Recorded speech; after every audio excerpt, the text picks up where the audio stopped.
मित्रांनो, 5 फेब्रुवारी गुरुवारच्या दिवशी माघ महिन्यातील सगळ्यात मोठी संकष्टी चतुर्थी आहे. या दिवशी एक सुपारी घ्यायची आहे, तुमची इच्छा बोलायची आहे आणि ती सुपारी तुम्हाला गणपती बाप्पा समोर ठेवायची आहे.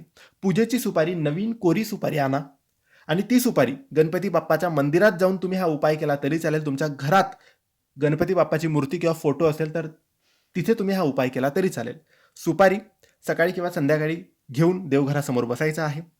आपल्या उजव्या हातात सुपारी घ्यायची, मूठ बंद करायची. तुमच्या मनात जेही इच्छा आहे, जेही तुम्हाला हवं आहे ते गणपती बाप्पाला मनापासून बोलायचं. मनापासून गणपती बाप्पाकडे ते मागायचं आहे.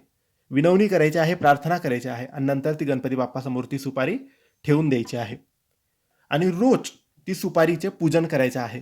जोपर्यंत जी इच्छा तुम्ही बोलली होती ती इच्छा 8 दिवसात, 15 दिवसात, 1 महिन्यात, 1 वर्षात पूर्ण होत नाही, तोपर्यंत रोज निरंतर त्या सुपारीचे पूजन करायचे आहे. इतर देवांप्रमाणेच तिचे स्नान घालायचे आहे, रोज पूजन करायचे आहे.